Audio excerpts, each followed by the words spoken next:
നമസ്കാരം കൂട്ടുകാരെ, നമ്മളിന്ന് ചക്കക്കുരു മാങ്ങയും വെച്ചിട്ടൊരു കറി ഉണ്ടാക്കാൻ പോവുകയാണ്. അതിന് ചക്കക്കുരു എടുത്തിട്ടുണ്ട് ഞാൻ. അതിൻ്റെ പുറത്തെ സ്കിന്ന് മാത്രമേ കളഞ്ഞിട്ടുള്ളൂ, ഈ ബ്രൗൺ സ്കിന്ന് കളഞ്ഞിട്ടില്ല. പിന്നെ അതിന് മാങ്ങ എടുത്തിട്ടുണ്ട്, മഞ്ഞൾപ്പൊടി, മുളക് പൊടി, വറ്റൽമുളക്, കടുക്, ഉലുവ, കറിവേപ്പില, ചെറിയ ഉള്ളി 2 പിന്നെ ഒരു അരമുറി തേങ്ങ, വെളിച്ചെണ്ണ. ഇതാണ് അതിന് വേണ്ടി ഞാൻ എടുത്തിട്ടുള്ളത്.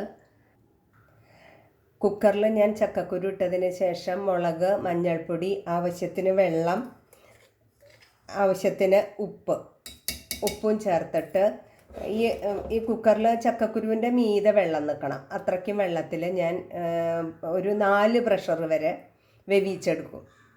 നമ്മളിനി ചക്കക്കുരു വേവുമ്പോഴേക്കും മിക്സിയിൽ നമ്മളെടുത്ത് വെച്ച നാളികേരം,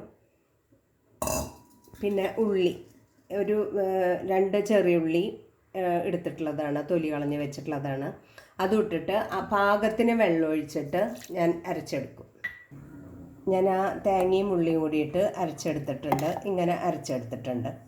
ഇനി ചക്കക്കുരു വേവട്ടെ. നമ്മുടെ ചക്കക്കുരു വെന്ത് വന്നിട്ടുണ്ട്. അപ്പം ഞാനത് ഒരു ചട്ടിയിലേക്ക് മാറ്റി. ഇനി അതിൽ ഞാൻ ഈ മാങ്ങയും കൂടി ഇട്ട് കൊടുക്കുകയാണ്. ഉപ്പ് ഓൾറെഡി നമ്മൾ ഇട്ടിട്ടുണ്ടായിരുന്നു. ചക്കക്കുരു കുക്കറിലിട്ടപ്പോൾ ഇട്ട് കൊടുത്തിട്ടുണ്ടായിരുന്നു. ഇനി ഇതൊന്ന് വെന്തോട്ടെ. മാങ്ങപ്പം വെന്ത് വന്നിട്ടുണ്ട്. ഇനി ഞാനിതിൽ നമ്മുടെ തേങ്ങ അരച്ച് വെച്ച, നാളികേരം അരച്ച മിക്സ് ഇട്ടു. ഇനി ഇതിൽ ആവശ്യത്തിന് വെള്ളമൊഴിച്ചിട്ട് നമുക്ക് വേണ്ട കട്ടിയിൽ ചാറെടുത്തിട്ട് നമുക്ക് കാച്ചിയിടാം. ഞാൻ ആ നാളികേരവും ഉള്ളിയും കൂടി അരച്ച് മിക്സ് അതിൽ ചേർത്ത് പാകത്തിന് വെള്ളമൊഴിച്ച്, ആവശ്യത്തിന് വെള്ളമൊഴിച്ചിട്ടുണ്ട്. ഇപ്പോൾ ഒരു തള വന്നു തുടങ്ങി. ഇപ്പം നമുക്കത് ഓഫാക്കാം. കൂടുതൽ തിളയ്ക്കണം എന്നില്ല. ഇനി നമുക്ക് കാച്ചിടാം. ഞാൻ ഇനി കടുക് വറുത്തിടാൻ പോവുക. ഞാനൊരു പാൻ വെച്ചു. അതിൽ കുറച്ച് വെളിച്ചെണ്ണ ഒഴിച്ചു.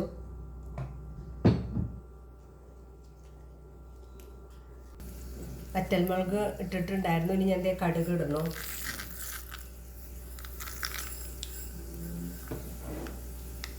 അത് പൊട്ടുമ്പോൾ കുറച്ച് 2 മണി ഉലുവ ഇടുക. നമ്മൾ പച്ചരച്ച കറി വയ്ക്കുമ്പോൾ ഉലുവ പൊട്ടിച്ചിടുമ്പോൾ അതിൻ്റെ ഒരു ഫ്ലേവർ നല്ലതാണ്. അപ്പോൾ 2 മണി ഉലുവ ഇടുക. ഇത്രയ്ക്ക് മതി. കണ്ടോ, പൊട്ടി വന്ന് ഞാൻ കറി വെച്ച് വേണ്ടിയിട്ട് ഞാനത് കാച്ചിയത് നമ്മുടെ കറിയിലേക്ക് ഒഴിക്കുകയാണ്. അപ്പോൾ നമ്മുടെ ചക്കക്കുരു മാങ്ങ കറി ആയി വന്നിട്ടുണ്ട്. ഉണക്കച്ചെമ്മീനുള്ളവർ ആ മാങ്ങിയിട്ട് കൊടുത്ത സമയത്ത് ഉണക്കച്ചെമ്മീനും കൂടി ഇടുക. വളരെ ടേസ്റ്റാണത്. നിങ്ങളൊന്ന് ഉണ്ടാക്കി കഴിച്ച് നോക്കി നോക്കുക. ഇഷ്ടമാവുകയാണെങ്കിൽ നിങ്ങൾ എൻ്റെ ചാനലൊന്ന് സബ്സ്ക്രൈബ് ചെയ്യാൻ മറക്കരുത് കേട്ടോ.